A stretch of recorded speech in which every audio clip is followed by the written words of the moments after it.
for the first video, what I've chosen to do is the first guitar solo from Mercury Blues by Alan Jackson.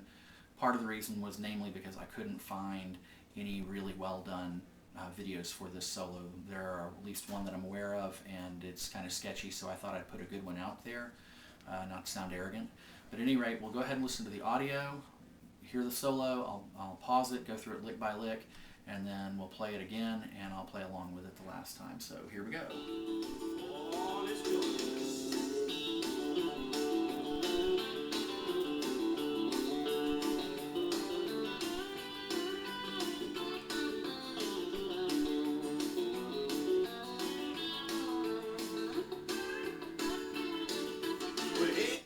Okay, so there we go. That's the solo.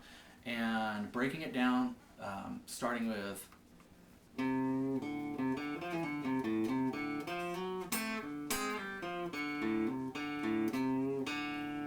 all of that's outlining a D chord. The song is in the key of D, and what's at work there is typical country flavor. He's using the lowered seventh.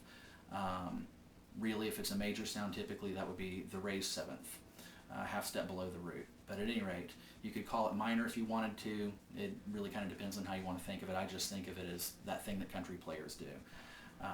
Anyway, a bend. Pull off from 3 down to 2, down to the open. I'm not going to dissect everything just note by note. That would make for a long video, but I'll hopefully play it slow enough that you can see what I'm doing, and if you're interested, learn it for yourself. At any rate, after the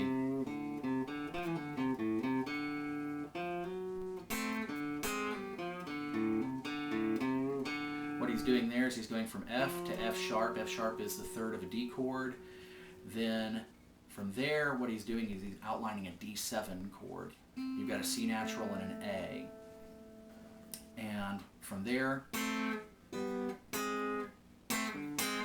okay, what's happening there is pulling off to the open strings and then coming back down, lowering that A down to A flat, which is the flat 5, the blue note. I don't think he's necessarily thinking that. I just think it's a lick he knows. He likes the sound of it. It sounds cool, so he does it. From there, after the okay, now the song at this point has moved to the G chord, and what's happening here is it looks like he's kind of thinking about D, but he's not really, because there's a half step move from C sharp to D, and what's happening there is C sharp D, then F natural on the 4th string, okay? So from that A moves up to B. What you've got is, okay, notice that open 3rd string in there.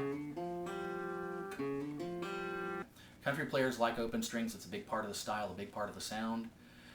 Anyway, so that lick moves from 5 to the 4th string, to the open 3rd, to the 2nd on the 3rd string, up to the 4th fret. Okay, now from there, he goes to this. What's happening there is, if you think of a G triad on the top 3 strings, what he's doing is he's bending from the 7th up to the root. And that's the 3rd on the 1st string right there. More of that Mixolydian or dominant 7th sound.